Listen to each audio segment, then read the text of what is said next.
Good afternoon, everybody. Just want to take this opportunity to thank all of you for coming out for a very big day for us here in Piston Land. As you know, we're here to introduce our first-round pick to the public today, Grant Hill from Duke. So without further ado, I'd like to introduce our newest Piston, Mr. Grant Hill.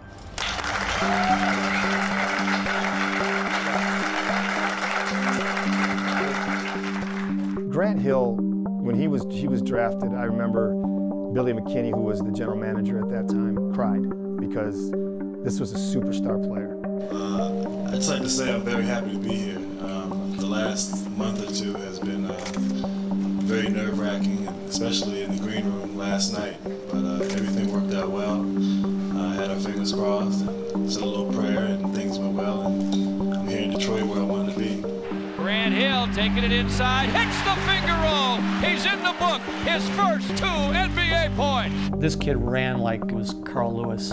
You know, he jumped like he was Edwin Moses jumping over hurdles. Grant Hill, good cut and jam. Grant Hill's first NBA dunk. Grant Hill was essentially LeBron James before LeBron James came to Cleveland. Just ready to win. That's all I want to do. And if it means me being the big guy, me being the little guy, I'll do whatever. I just want to win, and that's what I'm all about. That's all I've ever done is win. I mean, a guy that could play 5 positions on the floor, and he did at times. Houston didn't handle a pass, but finds Grant Hill all by himself for 3 and it's through. Post a play, I should say, down low. Just a nice little lob inside. There's a lob inside the alley-oop. Lindsey Hunter to Grant Hill. I feel comfortable doing a little bit of everything on the court, being versatile both on the offensive end and on defense. So hopefully things will continue. Grant Hill was such a singular, special superstar. You know, maybe he didn't fit the bad boy mold, but talent-wise, no one would have turned him down and said that he couldn't fit in. Side lost by Ryder. Pistons on the run. Lindsey Hunter alley-oop to Grant Hill for a one-hand slam. Sensational.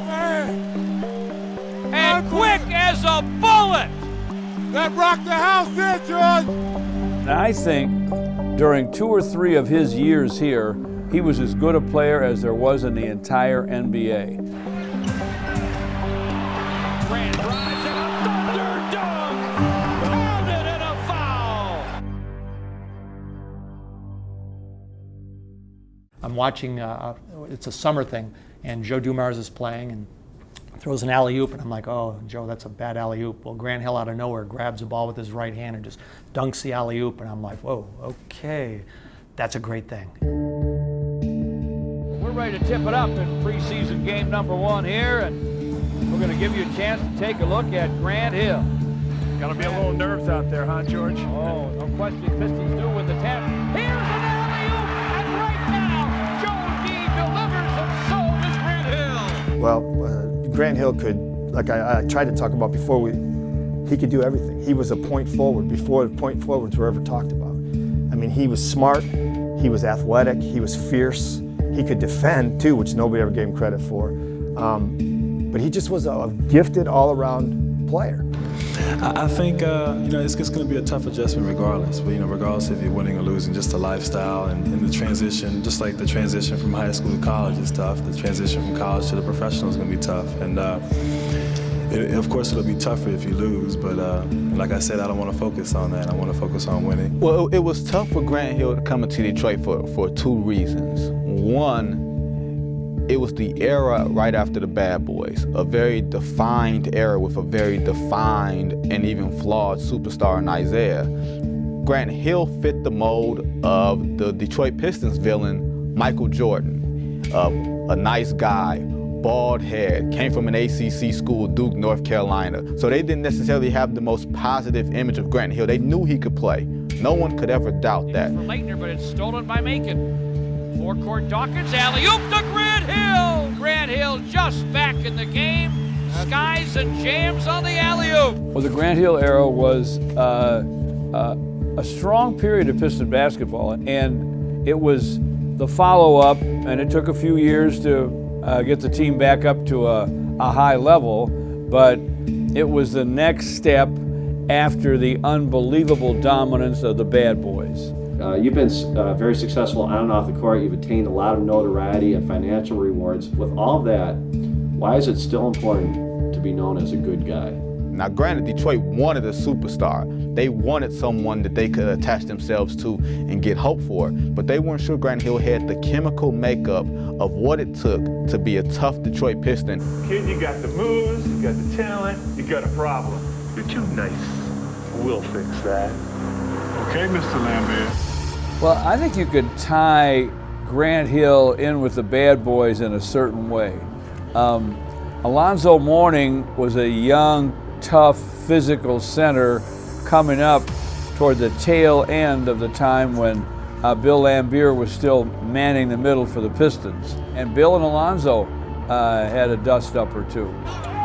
Mourning, yep, put down the shoulder and picked up his fourth. But Alonzo Mourning was one tough guy.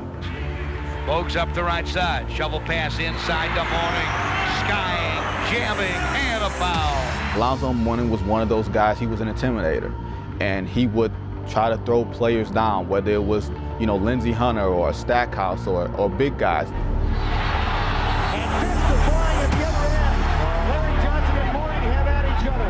He took a little pride in going after the pretty boys, the perceived pretty boys, the Grant Hills, the popular players. And so fast forward to the Grant Hill era, Alonzo Mourning is now not just some young, tough center, he's an elite center. He still is perceived as a tough guy, and he and Grant Hill get into it. Hardaway against Malik. Marley against Grant, the clock's at 10. On a switch. Mourning went down. Grant Hill Tackled him. and Mourning has some words. I was watching the ball. I was watching the play all the way. He set a solid screen on it. Grant and Alonzo get tied up, and you know Alonzo's going to try to muscle him. And Grant knows Alonzo is going to try to muscle him. So before Alonzo can really get his arms wrapped around Grant, Grant just says, you know what? I'm just going to take this guy down. Knocks him down. Alonzo hits the back of his head. You can tell that Alonzo is both equally stunned, surprised, and maybe a little bit frightened at Grant Hill taking him down and sort of standing over him as if to say, I'm not going to take this from you today. Good open field tackle by Grant Hill. I know where he learned that from. There's the hard plant right there. And then the takedown by Grant Hill. Alonzo wants to know what's going on. Blow the whistles, fellas. Here we go. Intensity level is sky high. A few plays later, Grant Hill's being guarded by Dan Marley, old Dan Marley, a physical guy, Central Michigan guy. Grant Hill crosses him over, leaves him in the dust. He sees Alonzo at the rim. He drives right to the heart of Alonzo's chest, dunks on him with one hand, and looks at him and stares at him as if to say, me knocking you down was just the start. I'll get you where it counts too. So I think that was another one of those plays that sort of began to shake the myth of Grant Hill being a soft player, because I think maybe some of his peers began to buy into it, and Grant Hill had to show them that he wasn't soft. Grant drives and a thunder dunk! Pounded and a foul! So Grant Hill had his moments when he proved how tough he actually was. That wasn't necessarily how he wanted to play the game, play after play after play, but when necessary, he would go right at you. Watch this. And they will call this one Imagine on Alonzo Mourning. No doubt about it, as Grant flies through the air, flush on you. That is payback. And then some.